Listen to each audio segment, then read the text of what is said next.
The first shot didn't shatter glass, it shattered silence. Imagine a bustling emergency room filled with the wounded, the scared, the desperate, suddenly frozen. 23 breaths caught. And then, the voice. Calm, deadly, demanding. "We're here for one person. Nobody moves. Nobody's a hero." What would you do when your hospital becomes a war zone, and the only person who can fight back has spent years trying to forget how? The bitter, forgotten taste of lukewarm coffee clung to Rina Valerius's tongue as the Metropolitan Trauma Center's night shift unfurled. Fluorescent lights hummed a weary drone, bathing everything in a sterile, unforgiving glow. At 7:14 p.m., she stood by the nurse's station, her dark hair secured in a severe bun, eyes tracking the whiteboard. Bed 4, chest pain. Bed 7, elderly fall. Bed 11, pediatric asthma, the child's sobs a thin, reedy counterpoint to his mother's louder cries. It was the familiar symphony of a city that constantly inflicted wounds upon itself. Her gaze, sharp and precise as a surveillance lens, missed nothing. "Valerius," Dr. Okoro's voice, a steady baritone, cut through the low thrum of the department. He didn't look up from his chart. After years of shared night shifts, their rhythm was a well-oiled machine. "You want the GSW or the chest pain?" Rina's hands, small and deceptively delicate, tightened imperceptibly on the clipboard. "The GSW," she replied, her voice low, even. She always took the gunshot wounds.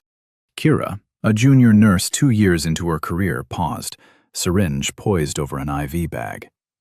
She often wondered if Valerius was the most intimidating person she'd ever met, or simply the best mentor. The answer, she'd eventually learn, was both. Rina moved towards bed 14 with an economy of motion that belied her pace. She covered ground without seeming to rush, her posture always balanced, always alert. Officer Vance, the grizzled security guard, watched her pass. He'd worked the department for years, a retired cop, and Rina always stirred in him a strange, almost professional recognition, as if seeing a fellow operative in civilian clothes. He could never quite place it. "Hey, Valerius," he called. "Busy night?"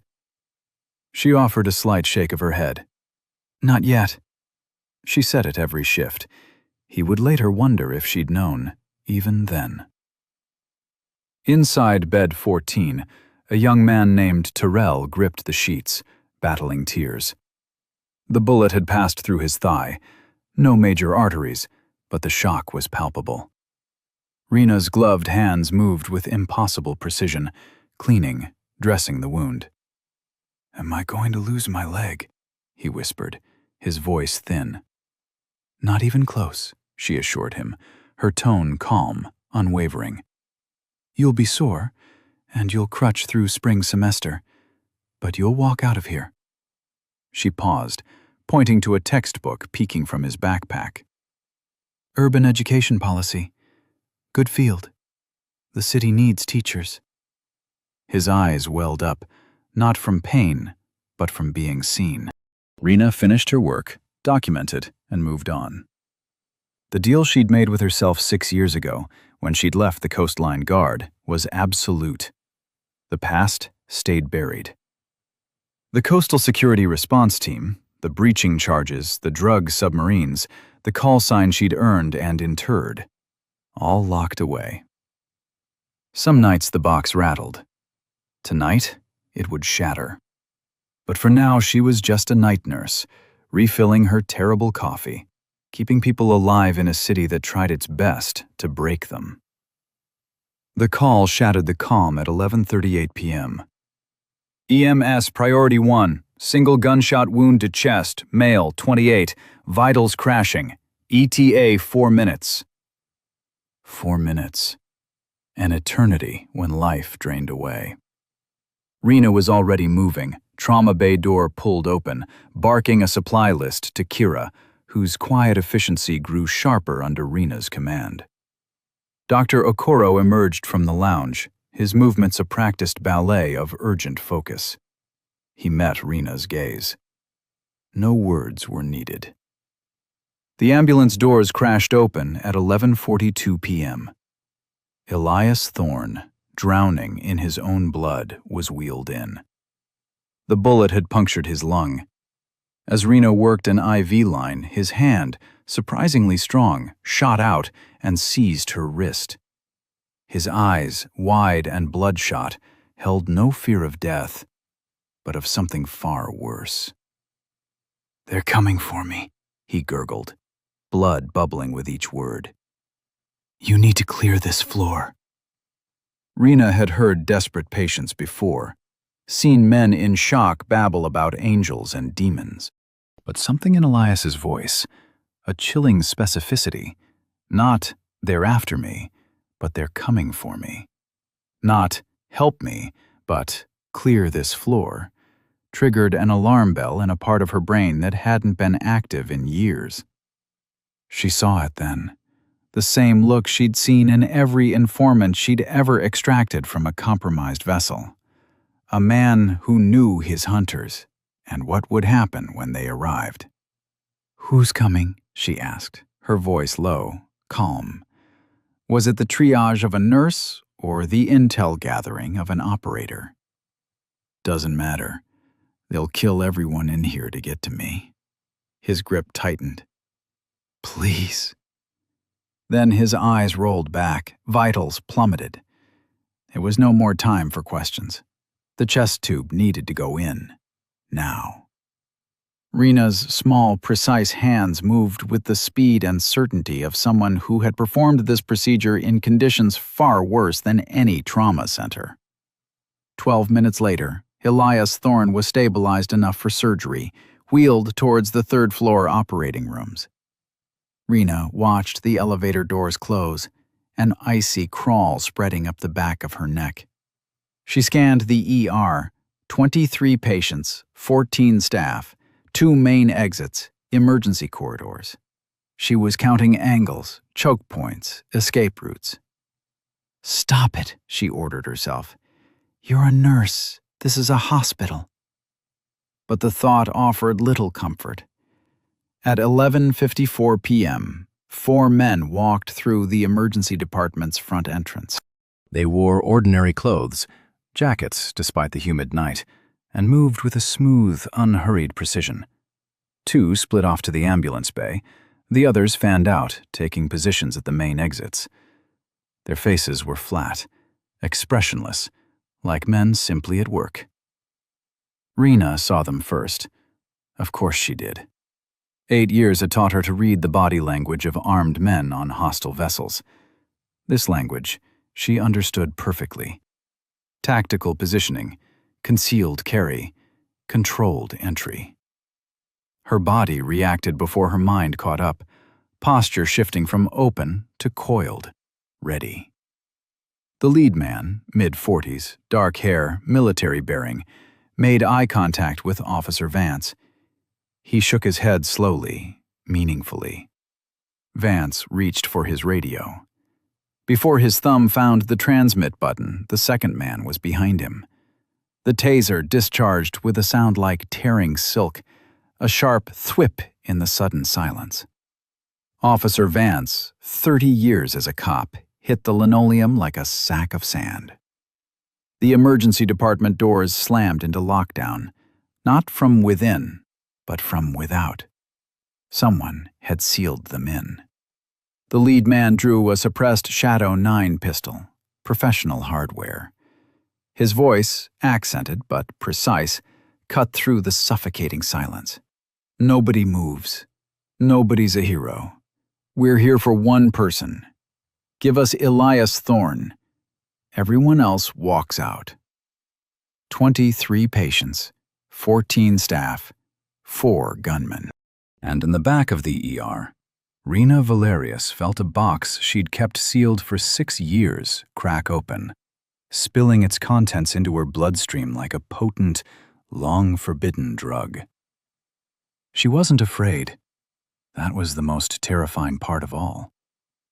The scream lasted about 90 seconds, a raw, primal sound tearing through the sterile air. Then it stopped. Not because the fear had vanished, but because Valerius, the lead gunman, fired his suppressed Shadow 9 into an empty crash cart. The muted thud was still loud enough to turn 23 patients and 14 staff members into terrified statues. "That was your free one," Valerius stated, his voice even, devoid of inflection. "The next one goes into a person. I don't care which person. Bring me Elias Thorne." Dr. Okoro stepped forward, hands raised, his face etched with a controlled calm born of 15 years in the trauma bay. "He's in surgery," he stated, his voice steady despite the tremor in his hands. "Third floor. Been there for 10 minutes. He's not accessible to any of us." Valerius considered this, his jaw working once, twice. He pulled out a phone, spoke in rapid, hushed Spanish. His expression, a mask of grim determination, never changed. When he hung up, he simply said, "Then we wait. And so do all of you." The metallic tang of fear permeated the air, thick and suffocating. Kira, the junior nurse, stood 6 feet from Rina, pressed against the cold, stainless steel of the nurse's station. Her hands shook so violently, her ID lanyard clicked against the counter. 26 years old, and she was going to die here, she thought, the breath catching in her throat. She hadn't called her mother. She hadn't made amends with her boyfriend. The world narrowed to the sudden, overwhelming certainty of an absurd, unjust end. "Kira?" Rina's voice, a low, steady current, cut through the spiral. "Look at me." Kira's eyes, wide with terror, met Rina's. They were different now. Not scared, not angry, but hyper-focused, like a surgeon's during a delicate procedure, the entire world distilled to this moment, this problem. "I need you to breathe. In through your nose, 4 counts. Out through your mouth, 4 counts. Can you do that for me?" Kira nodded, breathing. The shaking didn't stop entirely, but it eased. "Good. Now I need you to do something important. I need you to keep our patients stable. Can you do that?" Kira's eyes darted to the men with guns. "There are men with guns, Rina." "I know," Rina replied. "And there are patients in this ER who need their nurse. The lady in bed 3 is overdue for her blood pressure medication. The child in bed 11 needs another nebulizer treatment. Can you handle that?" It was an insane request, a clinical absurdity when their lives hung by a thread. But Rina's tone, the absolute certainty in her voice, made it feel not just reasonable, but necessary. "Yeah," Kira whispered. "Yeah, I can do that." Kira moved, her legs barely holding her, towards bed 3. She glanced back. Rina wasn't looking at the patients. She was looking at the gunmen. Specifically, she was studying their positions, the angles between them, the blind spots in their coverage. She was assessing them the way a chess player studies an opponent's formation, or perhaps the way a predator studies its prey. She was preparing the battle space. No one knew it but her. Rina moved through the ER slowly, carefully, the picture of a nurse checking on patients. She paused at each bed, adjusting blankets, checking monitors, whispering reassurances. And with each stop, she subtly repositioned a patient, 6 inches here, a foot there, shifting them out of clear sight lines, behind structural columns, closer to the relative safety of hard cover. Every move was deliberate, a silent rearrangement of the landscape, preparing for a fight no one else could yet perceive. In the supply room, between saline bags and gauze, she allowed herself 60 seconds. She pressed her back against the cool shelving, eyes closed, and felt the chilling tendrils of another time reach for her. Cargo Manifest 7. The Gulf of Mexico. The smell of human waste and terror. 43 bodies, some too small to be adults. 7 already dead. The rest begging for water in a language she didn't speak, but understood perfectly. Not now, not this. But the memory wouldn't recede. The container had been dark, like this ER would be if the lights went out. The sounds, the crying, the whimpering, were the same sounds she could hear now from behind the curtains. Different stakes, same darkness, same fear. For one terrible moment, Rina Valerius froze. Her hands, those precise, steady, never-failing hands, trembled. Her vision tunneled. Her breath caught in her chest like a bone in her throat. "You couldn't save them all," whispered the part of her brain that came alive at 3 a.m. 12 died. You know all their names. You couldn't save them. She opened her eyes, forced her hands flat against her thighs, breathed. 4 in, 4 out. The same pattern she'd given Kira. "Not this time," she whispered to the empty room. "Not here. Not them." She walked back out into the ER and very quietly began to take stock of her weapons. Not firearms, she didn't have any. But she had 14 years of coastline guard training, 8 years with the Coastal Security Response Team, and an encyclopedic knowledge of how to neutralize armed men in confined spaces using improvised tools. She had scalpels in the surgical tray, medications that could incapacitate in the right dosage, fire extinguishers that weighed 9 pounds and could crack a skull. And she had the one thing that had kept her alive through drug submarines, rigged cargo ships, and hostage situations on the open sea. The element of surprise. Because nobody, not one person in this room, on either side of the guns, had any idea what they were looking at when they looked at the quiet night nurse in the blue scrubs. The question was whether she could use it without getting everyone killed. 40 minutes into the siege, Rina had a complete tactical picture. Valerius, calm, disciplined, ex-military, positioned at the center with clear sightlines to both corridors. His type was familiar to her. Trained, professional, more dangerous than any street criminal because he wouldn't make emotional mistakes. Former serpents, she guessed, from the way he held his weapon close to the body, index finger along the rail, the particular stance drilled into Central American special forces. The second man, larger, aggressive, with an American accent, Canyon, she named him mentally, positioned near the ambulance bay. Ex-military too, but a different breed, the kind kicked out rather than promoted. He was the weak link. His discipline was a performance.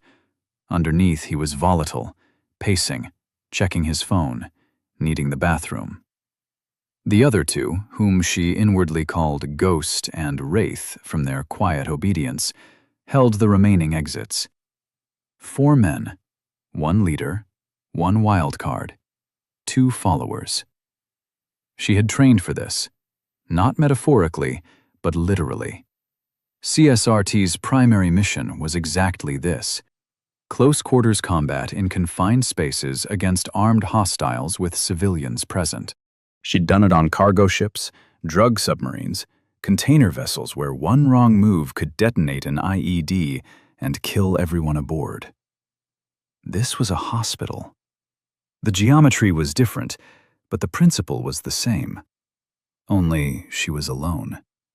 On a ship, she'd had a team, an assault element, a security element, overwatch.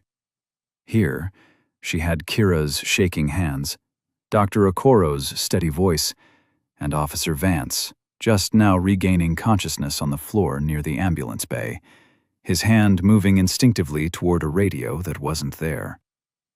Vance's eyes found hers across the department. She saw the question in them. "What do we do?" She held up one finger. "Wait." Then she held her hand flat and moved it slowly downward. "Stay low." Vance stared at her. He'd been a cop for 30 years. He recognized a tactical hand signal when he saw one.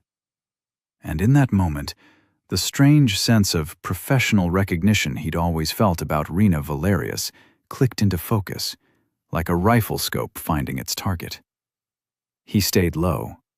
He waited.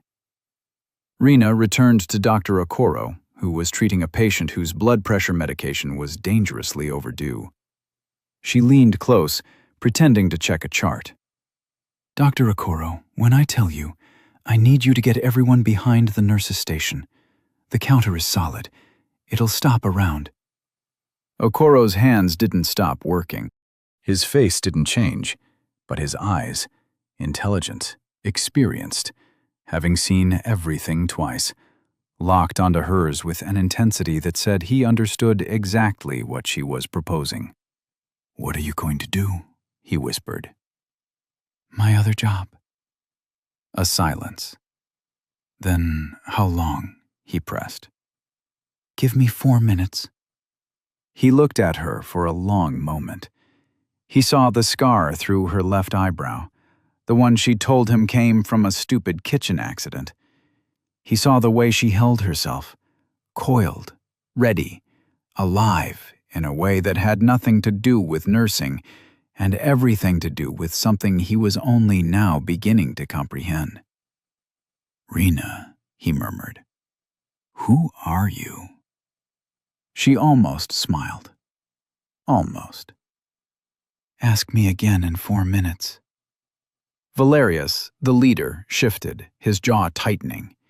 He scanned the room, his eyes sharp, calculating. "Where's the other one?" he demanded, his gaze passing over Rina, who stood by a patient checking a blood pressure cuff. "Just a nurse, nothing to see." "Bathroom," someone offered. "He's been gone 15 minutes." A heavy silence descended. Valerius pulled out his phone, dialed. No answer. He dialed again. Nothing. Rina felt the shift in the room, the way a sailor feels a change in the wind. The professional calm was cracking. Valerius was still disciplined, but discipline under duress was a different animal than discipline in control. Unpredictability rose with pressure, and pressure was rising now. Rina moved to Dr. Okoro. "Now, Dr. Okoro." "Get everyone behind the counter. Tell them it's a precaution. Go." Dr. Okoro moved quietly, efficiently, gently herding patients and staff towards the nurse's station, murmuring about safety protocols, about staying low, about letting the police handle things. His voice was steady enough that people followed and scared enough that they moved quickly. At the federal command post outside, the fiber optic cameras came online. Agent Foster, FIB, leaned into the monitor. Grainy, green-tinted footage showed the ER interior. Hostages clustered behind the nurse's station. 3 gunmen, not 4. 3 positioned in a triangle formation. And 1 nurse, small, dark-haired, wearing blue scrubs, moving with purpose. Foster watched her. The nurse was carrying what looked like a suppressed Shadow 9 pistol tucked into her waistband. She was checking angles. She was moving through the ER using cover. She was moving through the ER with the fluid, deliberate efficiency of a trained operator. "Hold on," Foster said, leaning closer. "That's not a nurse, ma'am. The way she's moving? Watch her clear that corner. She's slicing the pie. That's not civilian training. That's military close-quarters combat." The CSRT team leader, staging for a breach, looked at the screen. "Could be former law enforcement." "No," Foster insisted. That's a controlled pair stance. She's doing a room-clearing technique, specific technique. Foster's mind raced, flipping through mental files of joint operations, after-action reports, unit designations. Get me Coastline Guard Internal Security on the phone. Coastline Guard. Just do it. She was already pulling up the commendation database on her laptop, cross-referencing city nursing licenses. Her fingers flew across the keyboard. A name appeared. A photograph. A service record that read like a novel. Rina Maria Valerius, Senior Chief Petty Officer, Coastal Security Response Team. Call sign, Stiletto. Oh my God, Foster whispered. She was on the Prometheus. She was point on the submarine boarding. She's Stiletto. Inside the ER, Rina had reached Kira one last time. I need you to do one more thing for me. Kira stared at her, wide-eyed. Rina, what is happening? In about 2 minutes, I need you to go to the breaker panel behind the supply room, the gray box on the wall. I need you to kill every light in this department. Kira gaped. You want me to turn off the lights? With men with guns? Rina's voice dropped. Not louder, but lower, more absolute. The voice of Senior Chief Valerius addressing a subordinate who needed to trust the chain of command. I have spent a very long time training to fight in the dark. They haven't. When the lights go out, you get behind that counter, and you stay there until I tell you it's over. Do you understand? Kira's lips trembled, but she nodded. 2 minutes, Rina said. Count in your head, then throw the switch. She turned towards Valerius's position, pulled the suppressed Shadow 9 from her waistband, checked the magazine one final time. 2 minutes. 19 seconds of darkness, and then it would be over. One way or another. Canyon, the volatile one, the weak link, broke formation at 12:24 a.m. His need for the restroom overcame his discipline. Valerius's jaw tightened, a silent acknowledgement of the breach, but he merely jerked his head towards the corridor, dismissing him. Canyon moved, alone, no backup. Rina followed, telling Kira she was checking on a patient in the hall. As she passed a wall mount, her hand closed around the cold, heavy 9-pound metal canister of a fire extinguisher. She held it casually at her side, as if merely carrying equipment to restock a supply room. The corridor stretched 40 feet, bathed in the humming glow of fluorescent lights. No cameras in this section. She'd known that since her first month at Metropolitan Regional, just as she knew every exit, every breaker panel, every structural support that could stop a bullet.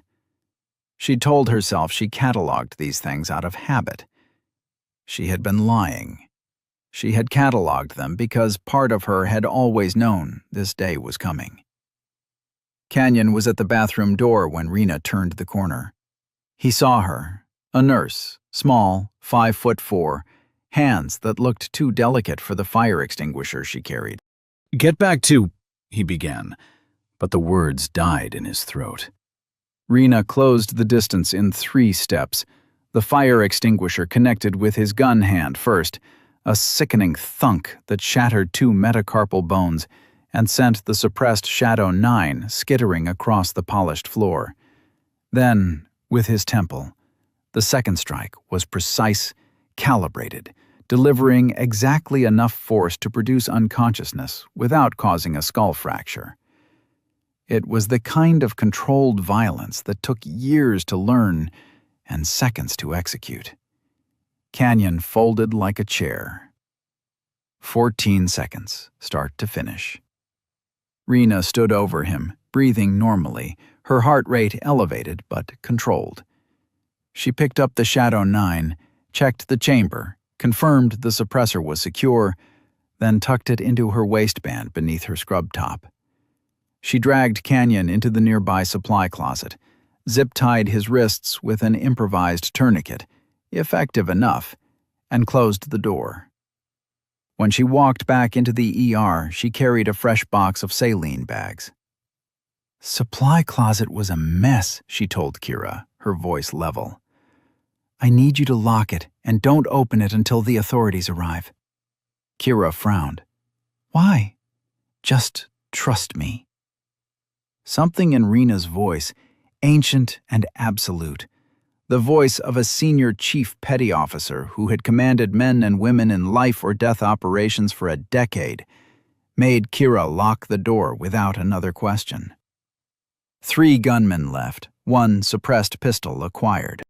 And somewhere in the ER, Officer Vance watched Rina Valerius with the expression of a man who had just solved a puzzle he'd been working on for 4 years.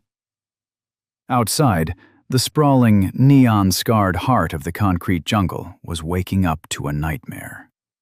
The 911 calls had started at 11:58 p.m.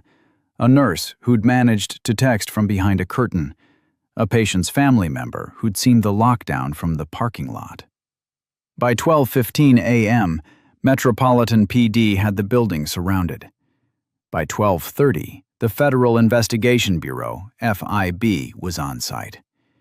Elias Thorne, it turned out, was a federal witness under protection, a former logistics coordinator for a trafficking pipeline that ran from the frozen ridges of the east to the sprawling metropolis.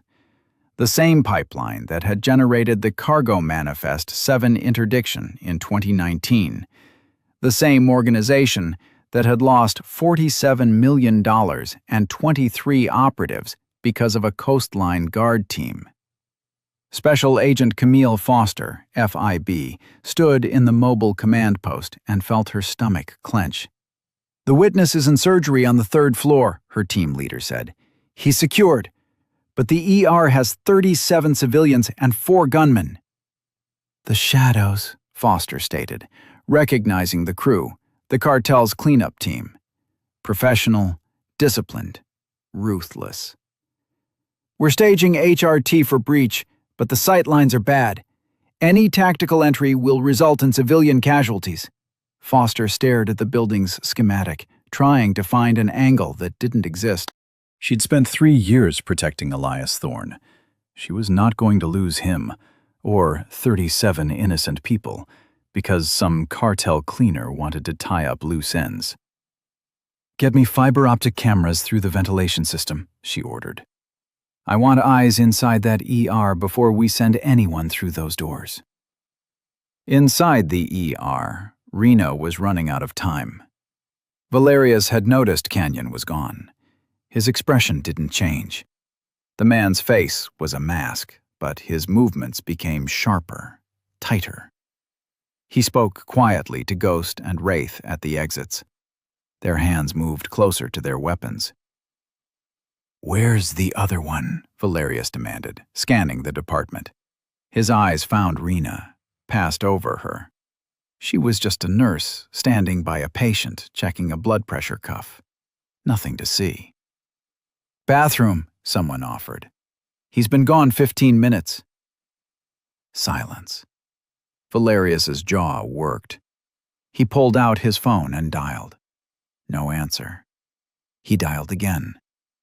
Nothing. Rina felt the shift in the room, the way a sailor feels a change in the wind. The professional calm was cracking. Valerius was still disciplined, but discipline under duress was a different animal than discipline in control.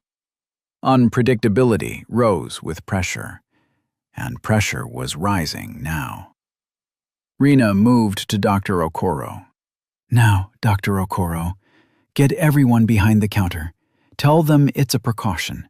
Go." "Doctor." Okoro moved quietly, efficiently, gently herding patients and staff towards the nurses' station, murmuring about safety protocols, about staying low, about letting the police handle things. His voice was steady enough that people followed, and scared enough that they moved quickly. At the FIB command post, the fiber optic cameras came online. Foster leaned into the monitor. Grainy footage, green-tinted from the low-light lens, showed the interior of the ER. Hostages clustered behind the nurse's station. 3 gunmen, not 4. 3 positioned in a triangle formation. And 1 nurse moving with purpose. Foster watched her. The nurse was small, dark-haired, wearing blue scrubs. She was carrying what looked like a suppressed Shadow 9 tucked into her waistband. She was checking angles. She was using cover. She was moving through the ER with the fluid, deliberate efficiency of a CSRT operator. "Hold on," Foster said, leaning closer. "That's not a nurse, ma'am. The way she's moving. Watch her clear that corner. She's slicing the pie. That's not civilian training. That's military close-quarters combat." The HRT team leader looked at the screen. "Could be former law enforcement." "No," Foster insisted. "That's a controlled pair stance. She's doing a room-clearing technique, specific technique." Foster's mind raced, flipping through mental files of joint operations, after-action reports, unit designations. "Get me Coastline Guard Internal Security on the phone. Coastline Guard. Just do it." She was already pulling up the commendation database on her laptop, cross-referencing city nursing licenses. Her fingers flew across the keyboard. A name appeared, a photograph, a service record that read like a novel. Rina Maria Valerius, Senior Chief Petty Officer, Coastal Security Response Team. Call sign, Stiletto. "Oh my God," Foster whispered. "She was on the Prometheus. She was point on the submarine boarding. She's Stiletto." Inside the ER, Rina had reached Kira one last time. "I need you to do one more thing for me." Kira stared at her, wide-eyed. "Rina, what is happening?" "In about 2 minutes, I need you to go to the breaker panel behind the supply room. The gray box on the wall. I need you to kill every light in this department." Kira gaped. "You want me to turn off the lights? With men with guns? That's insane, Rina!" Rina's voice dropped. Not louder, but lower, more absolute. The voice of Senior Chief Valerius addressing a subordinate who needed to trust the chain of command. "I have spent a very long time training to fight in the dark. They haven't. When the lights go out, you get behind that counter and you stay there until I tell you it's over. Do you understand?" Kira's lips trembled, but she nodded. 2 minutes, Rina said. "Count in your head, then throw the switch." She turned towards Valerius's position, pulled the suppressed Shadow 9 from her waistband, checked the magazine one final time. She thought of her mother, miles away, forgetting more every day. She thought of Cargo Manifest 7 and the 12 names etched onto her memory. She thought of Elias Thorne, unconscious on an operating table 3 floors up, his testimony the only thing standing between a trafficking network and another generation of victims. She thought of Kira, brave enough to shake and still do her job. 2 minutes, 19 seconds of darkness, and then it would be over, one way or another. "I'm going to give you one chance." Rina Valerius's voice came from behind the trauma bay partition, calm and conversational, the way someone might offer a colleague coffee. Valerius, the leader, spun towards it, weapon snapping up. But the voice had that particular quality of spatial displacement, bouncing off the tile walls, impossible to pinpoint. "You put your weapons down. You keep your hands visible. Nobody else gets hurt. You have 8 seconds." Valerius's face, for the first time all night, changed. Not fear, but confusion. This wasn't in the playbook. Hostages didn't negotiate. Nurses didn't issue countdowns. "You're a nurse," he said, the words edged with disbelief. "I was a lot of things before I was a nurse." A pause, then, 8 seconds, Valerius. 7. The use of his name hit him like a physical blow. Nobody here should have known his name. He told no one. His hand tightened on the Shadow 9. He made a decision. He jerked his head at Ghost and Wraith, the brothers, and barked an order in rapid Spanish. "Find her. Kill her." 5. Ghost moved left. Wraith moved right. Valerius held position, weapon up, covering the center of the ER where the hostages huddled behind the nurses' station. His tactical mind was working. 3 against 1, converging from multiple angles, even if this nurse was something more than she appeared. The math was simple. 4. He was wrong about the math. 3. Because the math assumed light.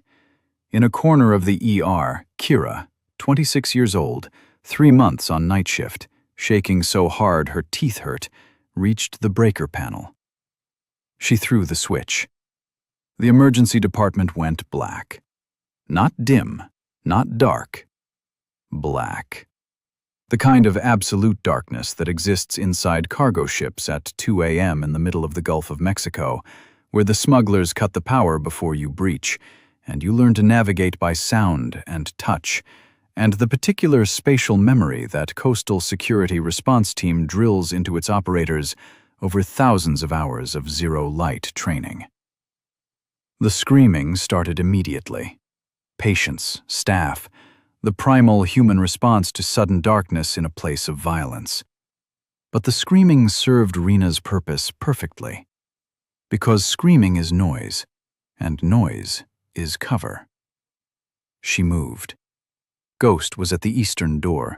Rina knew his position because she'd been tracking his footsteps for 40 minutes, mapping his rhythm, learning the particular sound of his boots on the linoleum.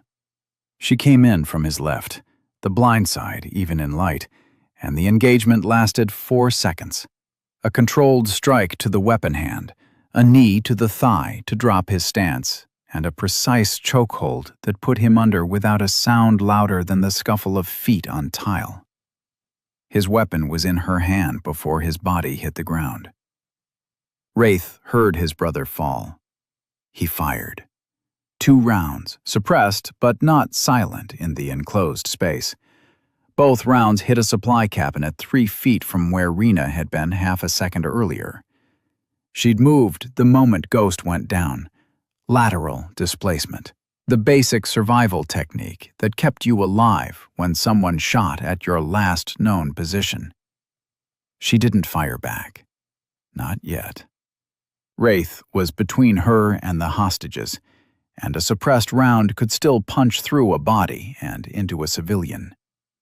Instead, she closed the distance in the dark, navigating by the muzzle flash of his shots, and took him down with a technique the CSRT hand-to-hand instructor called the piano, a simultaneous strike to the gun hand and the jaw that played 2 notes of pain at once and produced immediate unconsciousness.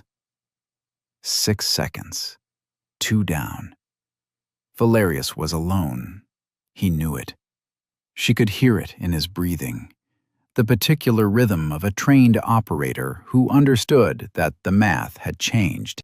He'd pulled back to the trauma bay where the heavy equipment provided cover, and he'd gone quiet, disciplined, patient, waiting for her to come to him. This was the part she'd been afraid of. Street criminals panicked in the dark.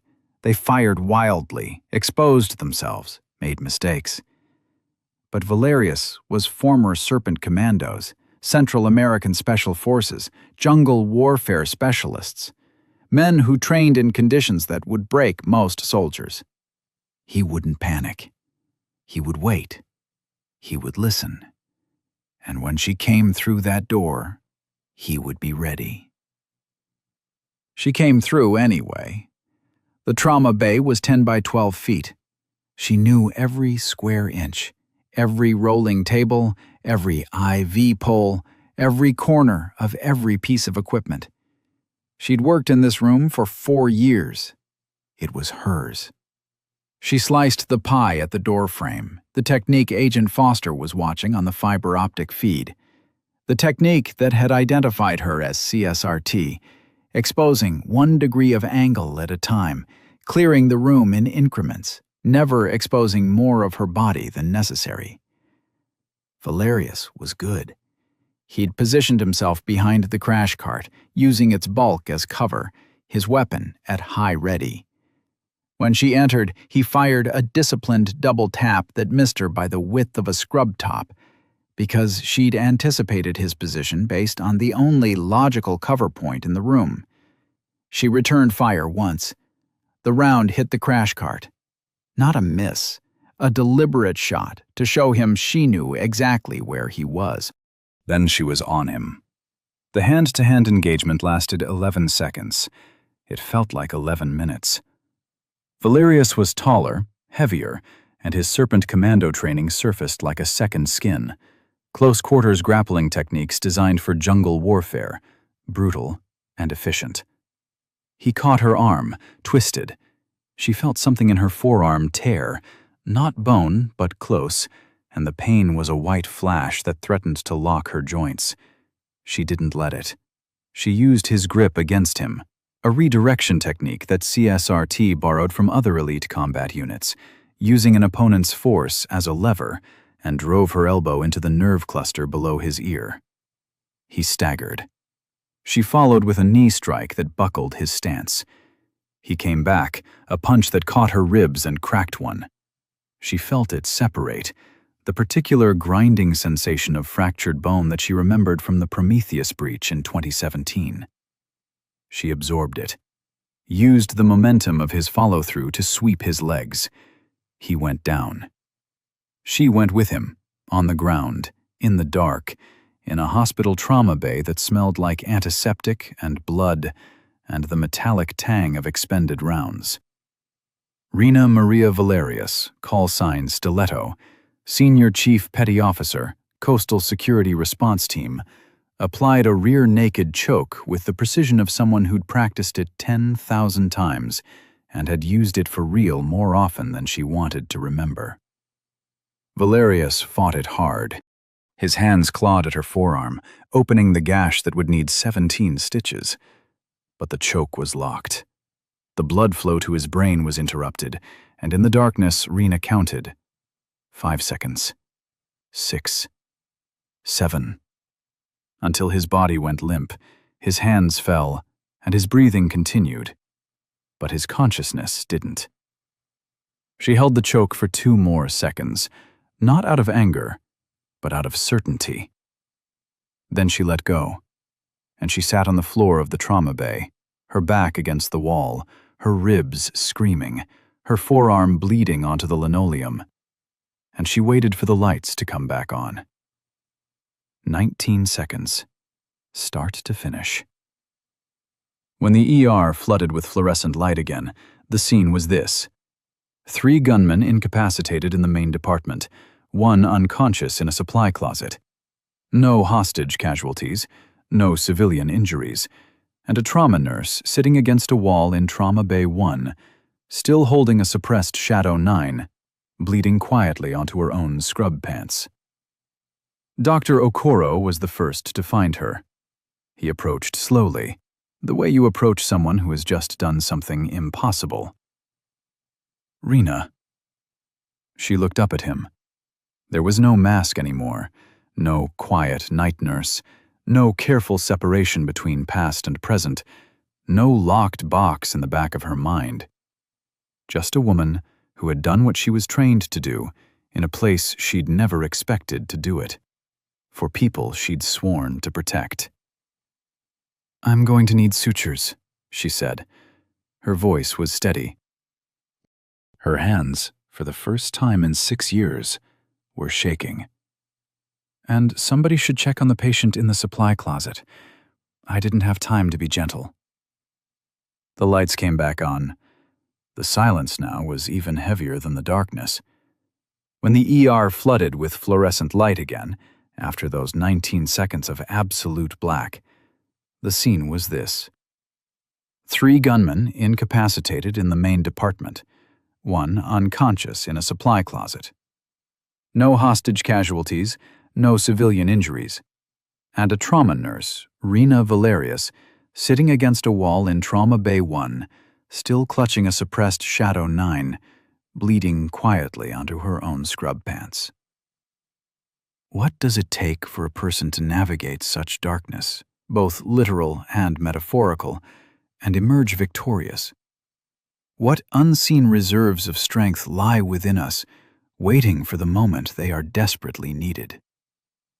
Dr. Okoro was the first to find her. He approached slowly, the way you approach someone who has just done something impossible, something that fundamentally reshapes your understanding of reality. Rina. She looked up at him. There was no mask anymore, no quiet night nurse, no careful separation between past and present, no locked box in the back of her mind. Just a woman who had done what she was trained to do in a place she'd never expected to do it, for people she'd sworn to protect. "I'm going to need sutures," she said. Her voice was steady, but her hands, for the first time in 6 years, were shaking. "And somebody should check on the patient in the supply closet." I didn't have time to be gentle. The metallic tang of expended rounds, the lingering scent of fear, and the sterile antiseptic of the ER filled the air. Federal Investigation Bureau, FIB hostage rescue teams breached the doors of the Metropolitan Trauma Center's emergency department at 12:51 a.m. and found exactly nothing to rescue. The hostages were unharmed. The gunmen were secured. The ER was, aside from some bullet holes in the cabinetry and a crashed cart that would never roll again, intact. Special Agent Camille Foster pushed past the tactical operators and walked straight to Trauma Bay 1, where Kira, the junior nurse, was crying silently while placing perfect sutures in her mentor's forearm. Kira's hands, which had been shaking for an hour, were suddenly and completely still, as if the act of caring for the woman who had saved them all had given her something solid to hold on to. Foster stood in the doorway. She didn't flash her badge. She didn't ask questions. She looked at the small woman with the dark hair and the broken rib, the forearm that was going to scar, and she said the only thing that mattered. "Senior Chief Valerius, it's been a long time." Rina looked up. Her eyes, those deep-set brown eyes that had counted exits and engagement angles and hostage positions all night, were tired. Tired in a way that had nothing to do with the shift, and everything to do with the 6 years she'd spent pretending she was someone simpler than she was. "I'm not Senior Chief anything anymore." Foster stepped into the room. She spoke quietly, the way people speak in hospitals and churches. "I was Coastline Guard Internal Security before I went Bureau. I worked with CSRT on the Prometheus operation. I've read your after-action reports. All of them." A pause. "Including Cargo Manifest 7. Rina's jaw tightened. Cargo Manifest 7. 43 souls, 31 survivors. 12 names she carried like stones in her pockets. "Tonight, you were CSRT, Foster said, her voice unwavering. "Whether you want to be or not." Silence. Then Rina's quiet reply.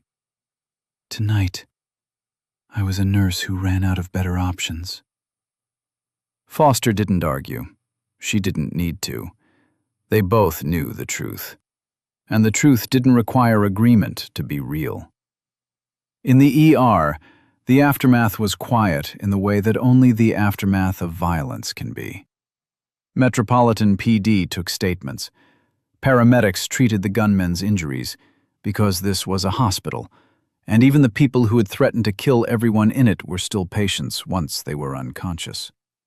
Rina refused a gurney, refused the ER bed they offered, refused everything except the sutures Kira was finishing, and a cup of coffee from the nurse's station that was impossibly still warm.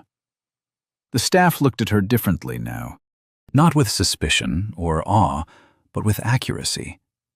They were seeing her clearly for the first time, and what they saw wasn't a stranger.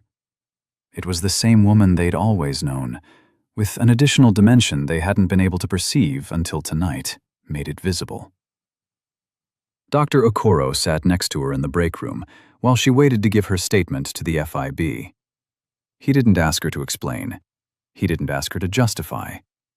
He sat next to her and said nothing, because he'd worked trauma medicine for 25 years, and he understood that sometimes the most powerful thing you can do for someone is just be there while they shake. That was when she cried. Not during the siege, not during the fight, not during the 19 seconds of darkness that would eventually be reconstructed by the FIB tactical team as one of the most effective single-operator hostage rescues in domestic law enforcement history. She cried in the break room of the Metropolitan Trauma Center, sitting next to a man she respected more than almost anyone in the world, while a vending machine hummed in the corner and the first light of a Thursday morning began to gray the windows. She cried for the 12 people she couldn't save on that cargo ship. She cried for the 37 people she had saved tonight. She cried because for 6 years she'd believed she had to choose between the warrior and the healer. And tonight, she'd learned that they were never separate. They were the same hands, the same training, the same woman. Elias Thorne survived surgery. His testimony proceeded on schedule. The trafficking network that had connected the frozen ridges of the east to the sprawling metropolis, the same network that had put 43 people in a cargo container in 2019, crumbled under the weight of his evidence and the FIB investigation that followed. But that wasn't the story. The story was what happened after Metropolitan PD offered Rina a position as a tactical medical consultant. The FIB suggested a return to federal service. The Coastline Guard sent a letter inviting her to CSRT's training cadre as an instructor, a position that would have put her back in the world she'd left, wearing the uniform she'd folded away. She turned them all down. "I left that life for a reason," she told Agent Foster during a follow-up debrief. "What happened that night doesn't change the reason. It just proves I can handle both." She returned to work 3 weeks later, her arm still in a soft cast, her rib wrapped and aching when she took deep breaths. The night shift ER was waiting for her. Kira, who had permanently transferred to nights, had made coffee. Dr. Okoro was at the attending station reading a chart. Officer Vance, sporting a new taser scar and an absolutely unshakable loyalty to Rina Valerius, was making his rounds. "Busy night ahead," Dr. Okoro said, not looking up. Rina tied her hair back in the low bun she'd worn every shift for 4 years. She checked the whiteboard. She picked up her first chart. "Let's get to work," she said. The ER felt different now. Not quieter, not calmer. The same metropolitan chaos, the same gunshot wounds and overdoses and chest pains and scared children. But the staff moved with a particular confidence on the nights Rina worked, a certainty that whatever came through those doors, they had something most ERs didn't. They had a night nurse who counted exits before she counted patients. And now, everyone knew why. Some people run toward danger because they don't value their own lives.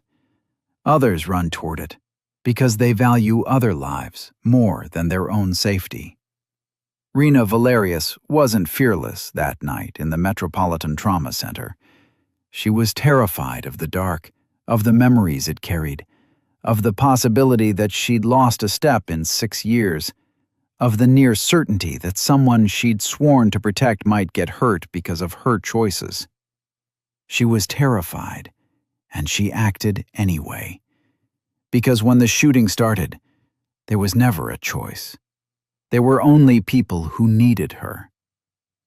What she discovered, sitting in that break room, bleeding onto the linoleum, listening to the dawn come in through windows she'd spent all night defending, was something she'd spent 6 years trying to forget.